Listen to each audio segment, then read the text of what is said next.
Hello everyone, this is coadb.com, or the Coat of Arms database, and today we are briefly going to discuss several different coats of arms in the Alexander family. The first is blazoned, per pale argent and sable, a chevron, and in base a crescent, all counterchanged, crest, an arm and armour embowed holding a sword of the last hilt and pommel. This is the arms of Thomas Alexander, Esquire of Frowick House and Ahilly in Donegal, Ireland.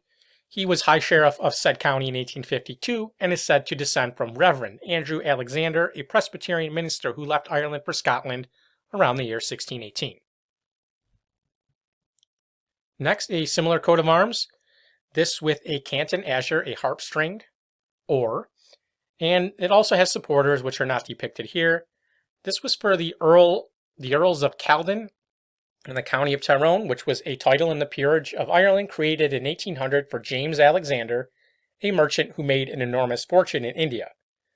He also represented the constituency of Londonderry City in the House of Commons and held several other titles. Here we see his house, one of his houses, I believe. This is called Boom House. And then another house that the family lived in later, as well as a list of the Earls of Caledon through the 6th Earl. Now, a similar coat of arms, quarterly 1st and 4th. It's the same coat of arms we've been talking about. And then 2nd and 3rd. This is for MacDonald. And Crest, a bear sejant, erect proper. This also has supporters which are not shown here. And this was for the Earl of Stirling, a title created in the Peerage of Scotland. It was created for William Alexander, born 1567. He was the first Viscount of Stirling, and he had already been created a Baronet of Menstrie in the Baronetage of Nova Scotia. Here we see an oil painting of William Alexander, as well as a list of the Earls through the 5th Earl, and a photograph of Menstrie Castle, I believe.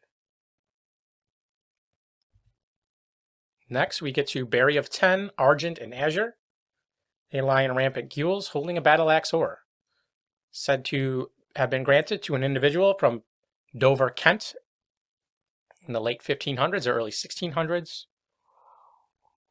And we know a similar version was borne by Alexander of London and Heathfield, who descended from William Alexander, born 1769, the founder of a discount house in the city of London, and he came from a Quaker family in Kent.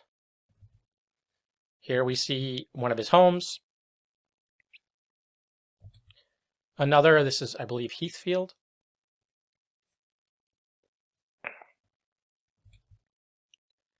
Another coat of arms, this one somewhat different. Per pale sable and oar. And then you have 3 cushions, as well as a serpent in the crest. Now, this is said to be from Houghton, Scotland, belonging to a medical doctor, granted 1772.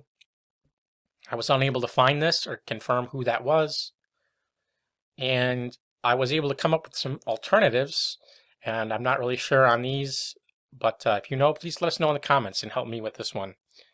So there was a family of Alexanders who were doctors and surgeons from Halifax, Yorkshire, starting with Dr. Elias Alexander, born 1708. Of Yorkshire, his son Robert, a surgeon and apothecary, Dr. Gervais, and Dr. William, who died just before 1900. Another, azure, a chevron between 3 Talbot's heads erased argent, collared gules, crest, a Talbot's head erased argent, collared gules. This was the arms of Francis Alexander, born 1578, the prebendary of Winchester College, and he was the son of John Alexander of Hampshire. Similar version was also borne by Thomas Alexander of Gray's Inn, who died in 1658, and his son, Joseph Alexander. Next, similar coat of arms from Scotland. I'm not sure who this one belongs to. If you know, please let us know in the comments. Another listed under Alexander, but this is actually for Sanderson of Durham. Another, which is fairly similar, at least it has the paley of 6 argent and azure, and then it has a bend gules between 3 mullets of the first. I'm not sure where this one is from. And another featuring a falcon, wings expanded, looking at an estoil argent. I wasn't able to find this one either. Another, gules a lion sejant on a chair and holding in the paws a battle axe argent. And if you enjoyed this video and would like to find out who your ancestors were and whether or not they owned a coat of arms, please visit us at coadb.com, link in the description. Thank you very much.